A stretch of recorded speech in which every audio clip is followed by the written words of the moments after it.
Welcome to Satish climax. நம்ம last வீடியோவில் ஈரானுக்கும் இஸ்ரேலுக்கும் எதனால் போர் வந்தது, எதனால் இந்த சிலிண்டர் தட்டுப்பாடு வந்தது அப்படின்றத பேசியிருந்தோம். அதில் நிறைய கமெண்ட்ஸ் என்ன போட்டிருந்தாங்கன்னா, ஓகே நம்ம வீடுகளில் யூஸ் பண்ணுற அந்த சிலிண்டர் எங்கேருந்து தயாரிக்கிறாங்க, எப்படி தயாரிக்கிறாங்க அப்படின்றத டீட்டெயிலாக சொல்லியிருந்தீங்க. அதை இந்த வீடியோவில் டீட்டெயிலாக பார்த்துக்கலாம்.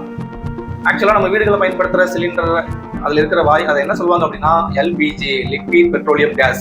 அதில் 2 வாயுக்கள் தான் இருக்குது, ப்ரோபேன் மற்றும் பியூட்டேன். சரி, ஓகே, எந்த வழிகளெல்லாம் அதை தயாரிக்கிறாங்க, எப்படி அதை கொண்டு வராங்க அப்படின்னு கேட்டிங்கன்னா மொத்தம் 2 வழிகள் இருக்குது. ஒன்று வந்து கச்சா எண்ணெய், அதாவது க்ரூட் ஆயில் கேள்விப்பட்டிருப்பீங்க. இன்னொன்று இயற்கை வாயு, அதாவது நேச்சுரல் கேசஸ். இந்த 2 வழிகளில் எல்பிஜி கேசஸ் உருவாக்க முடியும். அது ஓகே, அது எங்கேருந்து எடுக்காங்கன்னு பார்த்தீங்கன்னா ஆழ்கடல் அண்ட் நிலத்தடி 2 இடத்துலையுமே நம்மளுக்கு அது கிடைக்குது. அதாவது பல லட்சம் ஆண்டுகளுக்கு முன்னாடி வாழ்ந்த உயிரினங்கள், தாவரங்கள் எல்லாமே நிலத்துக்கு அடியில் மக்கி போயிருக்கும்.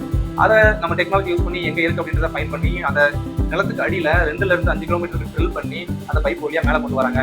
ஸோ அப்போ அந்த கச்சா எண்ணெய் அது ஆயிலாவே கீழே இருந்து கிடைக்கும். அந்த ஆயிலை மேலே கொண்டு வரும்போது அது வந்து மிக்சடான ஒரு கலவையாக தான் இருக்குது. அதை டேரக்டாக நம்மளால யூஸ் பண்ண முடியாது. அதை வந்து ரீஃபைனரி பண்ணி அதுக்கப்புறம் ஒரு டவர் இருக்கும், அந்த பெரிய டவரில் போய் ப்ராசஸ் பண்ணி வரும்போது நமக்கு ஃபஸ்ட்டு நிலையில் கிடைக்கிறது தான் எல்பிஜி கேஸ், அதாவது ப்ரோபேன் மற்றும் பியூட்டேன்ஸ் இந்த வாயுக்கள் அதில் இருக்கும். அதை அப்படியே தனியாக எடுத்து யூஸ் பண்ணுவாங்க. அடுத்தடுத்த படிநிலைகளில் நம்மளுக்கு என்ன கிடைக்கும் அப்படின்னா பெட்ரோல், டீசல், அதாவது மண்ணெண்ணெய், கடைசி நிலையில் கிடைக்கிறது நிலக்கரி. ஸோ இந்த மாதிரி நம்ம நிலத்துக்கு அடியிலேருந்து எடுக்கிற அந்த க்ரூட் ஆயிலில் இத்தனை விஷயங்கள் பிரித்து எடுக்கப்பட்டு நம்மளோட பயன்பாட்டுக்கு வருது. இன்னொரு விதத்தில் நேச்சுரல் கேஸ், அது எங்கேருந்து எடுக்கிறாங்கன்னா அதுவும் இதே ப்ராசஸ் தான்.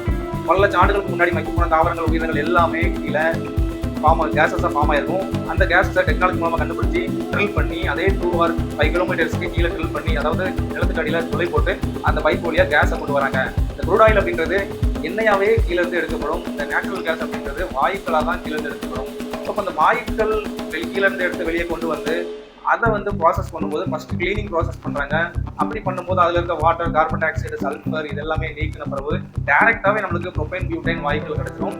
ஸோ அதை கூல் பண்ணும்போது அந்த கூலிங் ப்ராசஸில் கனமான வாயுக்கள்லாம் கீழே தங்கிடும். ஸோ அப்படி கிடைக்கிற ப்ரோபேன், பியூட்டேனை மறுபடி தனியாக கொண்டு வந்து பயங்கரமாக ப்ரெஷர் கொடுக்கும்போது அது வந்து லிக்விடாக ஃபார்ம் ஆகுது. அதை தான் நம்ம கேஸ் சிலிண்டரில் அடைச்சி நம்மளுக்கு உபயோகம் பண்ணுறாங்க.